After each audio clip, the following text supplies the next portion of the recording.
Michelle asli hanya lulusan SD membuat anak Pinkan Mambo ini bercita-cita menjadi seorang artis. Pasalnya, profesi tersebut menurutnya tidak memerlukan ijazah. Hal itu ia ungkapkan dalam podcast Deddy Corbuzier pada Jumat, 4 Agustus 2023 lalu. Anak artis Indonesia tersebut bercerita tentang pengalaman traumatisnya di mana ia menjadi korban pelampiasan nafsu oleh ayah sambungnya. Selain itu, Michelle asli juga mengungkap fakta tak terduga perihal status pendidikannya yang berhasil membuat warganet terkejut. Pendidikan Michelle terbengkalai usai menjadi korban pelampiasan nafsu ayah tirinya pada usia 12 tahun, sehingga membuat Michelle hanya sampai dari lulus SD. Meski begitu, ia mengakui pernah mengikuti program homeschooling saat masih di usia anak-anak SD. Namun setelahnya anak penyanyi Indonesia ini tidak melanjutkan pendidikan ke jenjang lebih tinggi. Sebelum fakta Michelle asli hanya lulusan SD terbongkar, ia pernah mengungkapkan bahwa selama ini sedang homeschooling. Tapi rupanya pengakuan tersebut diucapkan karena ingin menjaga citra sang ibu. Saya bilang seperti itu karena ibu pernah bilang ke orang-orang kalau anaknya homeschooling atau anaknya belajar di sekolah internasional dan bagus, terangnya. Selanjutnya ia menjelaskan alasan mengapa sekarang Michelle asli hanya lulusan SD di usia 17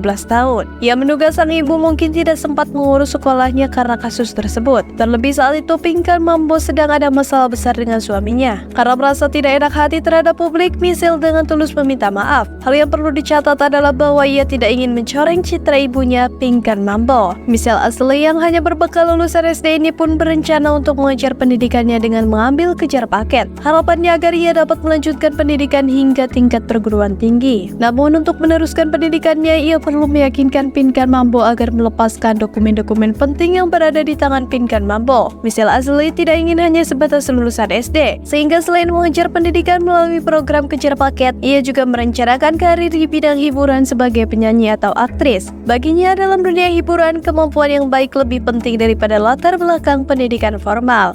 Sinta, Harapan Rakyat Online.